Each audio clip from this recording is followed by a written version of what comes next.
Well, new concerns about this mysterious respiratory virus that is targeting children, sending more than 1,000 across the country to the hospital. And this thing is quickly spreading, now affecting kids in nearly 24 states across the Midwest and also the Northeast now. And there are fears that the whole country could soon be at risk. Joining us now is Dr. Ernest Patti, a senior attending physician of emergency medicine at St. Barnabas here in the New York area. Hi there, doctor. Thank you, Heather. How do we know if you have this or if it's just a run-of-the-mill cold? Well, usually the symptoms are a little more serious.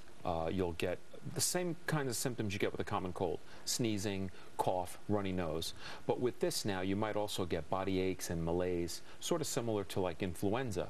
But you'll have more difficulty breathing, you might start wheezing, and you might just be much more uncomfortable. Asthmatic children, as so many are today, are particularly at risk of this. If you bring your child to the doctor, are they testing for this specifically? They're not specifically testing for this now, but we're definitely on alert.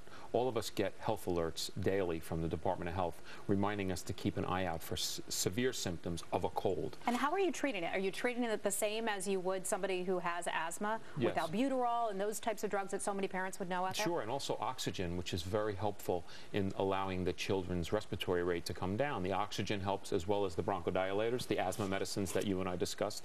We're treating it the same way, but we're trying to be more vigilant and trying to get them early to treatment. This thing sounds scary, though, because you hear about children showing up and being put into intensive care, having extreme difficulty breathing. What do you say to those parents out there about treating this or protecting against it? What I say to the parents, myself being a parent as well, is just to have to pay a little more attention to your child, and don't just assume it's a run-of-the-mill asthma attack.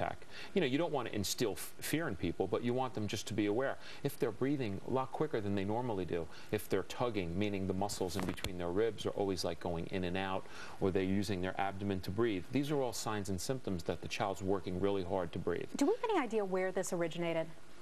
Not that I'm aware of, but the virus has been around since the 60s when they first discovered it.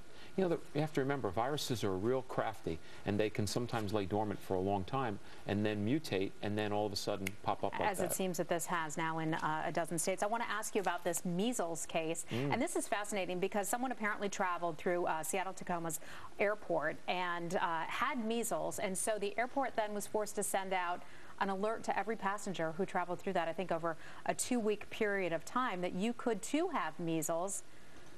What a story there. I mean, so many of us had been vaccinated against measles. Why is this a major issue now? Well, the issue is that measles is a problem because it affects, or it can really affect people seriously who are unvaccinated. And people can die from it. Oh, eventually, yes. In later stages, you can die from it. And the very young, the very old, and pregnant women are very prone to measles infections if they have been unvaccinated.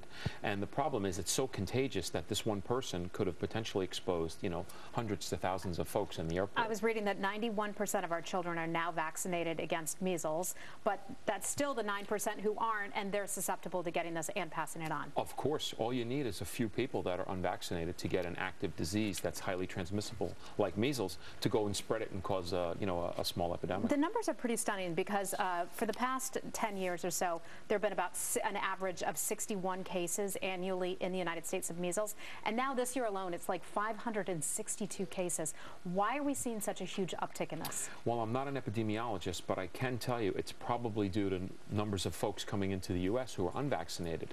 You know, all it takes is a few people who are unvaccinated to spread this to other folks who are unvaccinated, and the next thing you know, you have a jump up in the numbers of people that are affected. But if so many of us have been vaccinated anyway as children, do we lose that immunity that we have to it from that vaccination? You always have some lifelong immunity to these vaccines, and that's the beauty of them. The problem is, though, as you get very old or if you become immunocompromised or weak due to other chronic diseases, it can affect your ability to fight the infection properly. All right, doctor. Thank you so much, Dr. Patti. Hand Thanks washing. for coming in. Don't forget. A fist bump, right? Fist All right, bump. thanks, doctor. Cover your cough. All right, take care. Thank you. John.